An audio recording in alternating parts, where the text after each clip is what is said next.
presque de l'info, c'est la revue de presque de Nicolas Canteloup.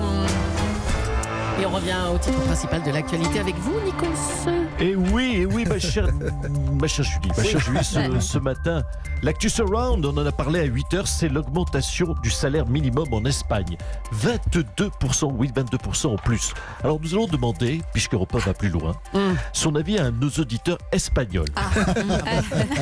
Oui. Oui, parce qu'on a des auditeurs espagnols. Si ça se trouve, si ça se trouve, on fait des audiences de feu en Espagne. Et on le sait même pas. Il faudrait quand même faudrait comptabiliser tout ça. Alors c'est qui cet auditeur? Alors c'est écoutez, c'est Manuel Valls, toujours candidat à la mairie de Barcelone. Monsieur Valls, vous entendez, monsieur Valls? Oui, cher Nikos Aligas, bonjour permettez-moi de dire bonjour à tous vos auditeurs. Hola, todos auditores de Europa Uno. Si, bravo. Écoutez, lorsque j'ai appris, cette hausse de 22%, ce n'est pas rien, 22% du SMIC, ça m'a fait, très drôle, bizarre. J'ai eu tout de suite des sueurs froides, des palpitations. Un Premier ministre socialiste qui ose annoncer une mesure de gauche. Non, quand j'apprends ça, monsieur Aligas, j'ai mal à mon 49.3, j'ai un ulcère à ma loi de travail. S'ils se mettent à être de gauche en Espagne, j'ai pas fini de morfler. Merci, monsieur Valls. Hola, compañeros. Hola, compañeras. Et puis, ma chère Julie, on cherche toujours le tireur de Strasbourg, Shérif Shekat. Shérif Shekat serait en Allemagne, mais il ne parle pas allemand. Écoutez, c'est pas un problème pour lui, il se dit bien musulman alors qu'il n'a visiblement jamais lu le Coran. Merci Nikos. Après l'attentat de Strasbourg, l'Élysée a annoncé que la France passait au niveau d'alerte urgence attentat.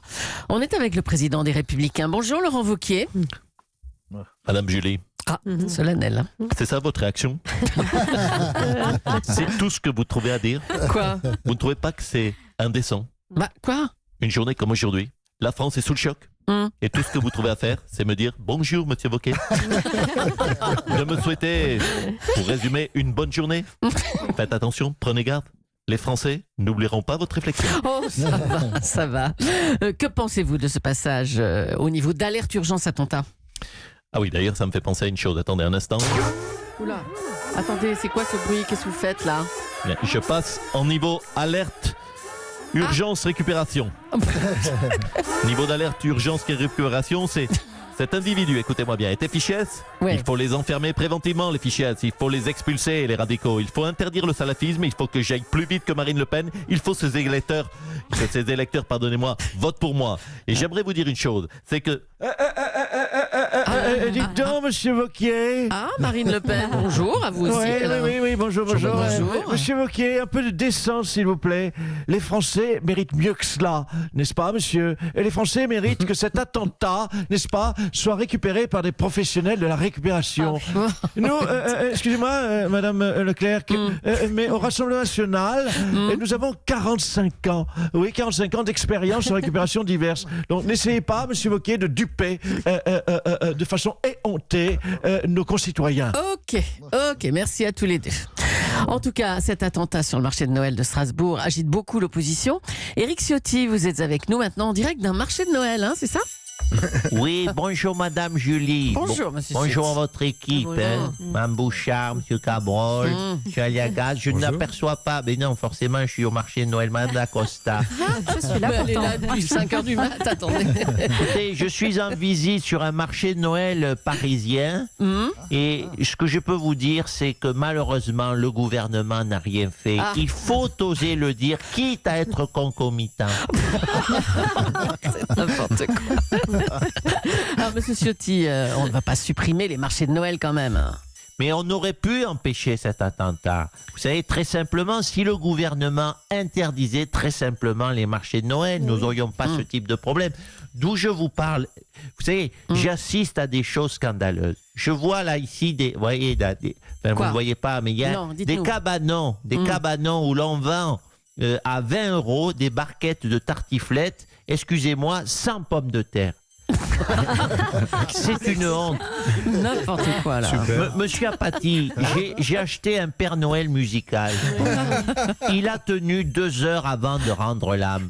Est-ce le monde que l'on veut pour nos enfants? Arrêtez, on va garder nos marchés de Noël et puis voilà. Non, mais écoutez, il faut savoir ce que l'on veut. Moi, je peux vous dire que nous avons... Oui. Regarde, il y a un lutin du Père Noël. Il est tout chauve. C'est le roi des lutins, tu crois? Non, mon enfant, je ne suis pas un lutin, mon chéri. Je suis un homme politique, je suis Éric Ciotti. Si, t'es un lutin. T'es tout petit. Et pourquoi t'es plus petit que moi? Non, mais dis donc, tu restes poli, tiens-toi là, hein? Voilà. Tu as pas volé celle-là, hein? Petit voyou, va. Maman, le lutin, il m'a tapé. Oui, voyez, Mme Julie, le marché de Noël, c'est source de violence. Oui, c'est ça, on a compris. À cause Olivier. d'une barquette de tartiflette. Oui, c'est ça. Merci, monsieur. À 20 Ciotti. € sans pomme de terre. Magnifique la voix de l'enfant. Et c'est Nico qui fait la voix de l'enfant? Je sais pas Non, qui c'est, je pense mais qu'il fait on ça en dira- famille. on Hein, dira Nico, ça, ouais, dans ouais. notre dos. C'est du Allez. Canteloup Junior, ça. Il faut mettre toutes les générations en contribution dans notre société. Quitte à les réveiller tôt le matin. Arrivé en retard à l'école. Je peux vous dire qu'il a dû répéter, prendre des claques. Il arrive avec les joues roses à l'école. Voilà. Arrête. C'est interdit en France. Mais la oui, fessée. attends, vous êtes Ah, on en a- Pas chez moi. Allez, on en revient à notre sujet. La représentation nationale est évidemment marquée par l'attentat de Strasbourg. Gérard Larcher, vous êtes président du Sénat. Bonjour à vous. Merci d'avoir parlé de tartiflette et de pommes de terre dans votre émission Oh, du ça y matin. est. Madame Julie, en fait sérieux, monsieur Legas, en tant que président, bonjour, en tant que président du Sénat, je suis évidemment très atteint. Mais les terroristes ne gagneront pas. Ah. En 2015, nous avons soutenu Paris en nous rendant sur les terrasses. Eh bien, je le dis solennellement, Madame Julie, cette année, je soutiens Strasbourg en mangeant ce matin des saucisses. Magnifique. On a été surpris là. Et j'ai fait imprimer, voyez-vous, mon t-shirt, je suis choucroute. Et j'en ai un pour demain, je suis Kougolof. Ils ne gagneront pas, Madame Julie, monsieur Argas. Merci. Merci beaucoup, Gérard Je Larcher. peux avoir même une barquette de tartiflette, même sans pommes de terre. Allez, stop. L'assaillant de Strasbourg s'appelle donc Shérif Shekat. Il s'est enfui en taxi après avoir attaqué le marché de Noël de Strasbourg. Les Français sont évidemment choqués. On va voir ce qu'on en dit du côté de chez notre ami Jean-Jacques Bourdin.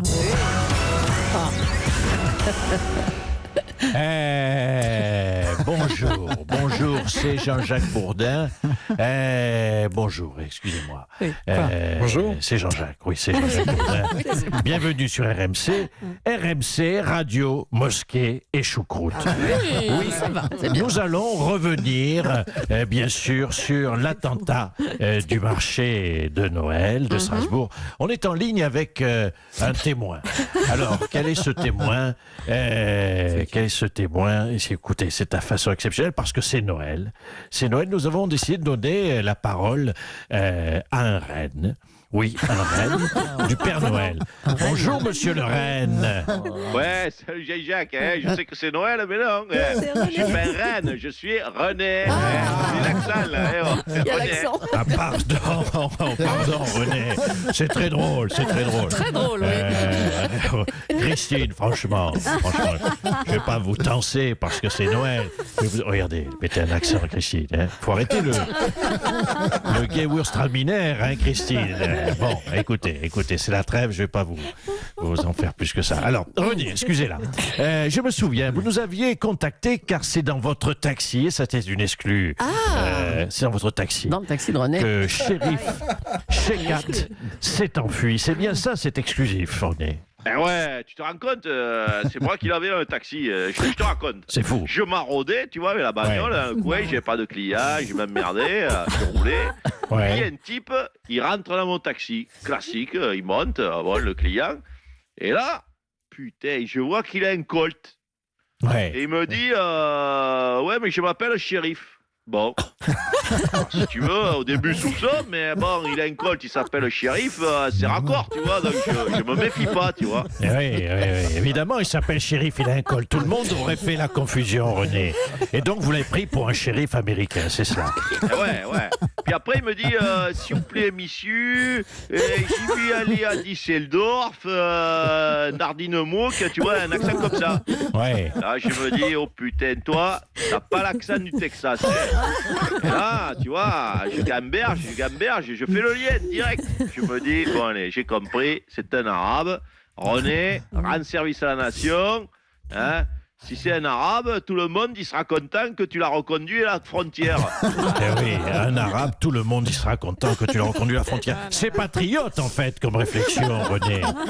Merci beaucoup. Seulement, aujourd'hui, il est dans la nature. Eh ouais. Là, j'ai manqué de présence d'esprit, tu vois.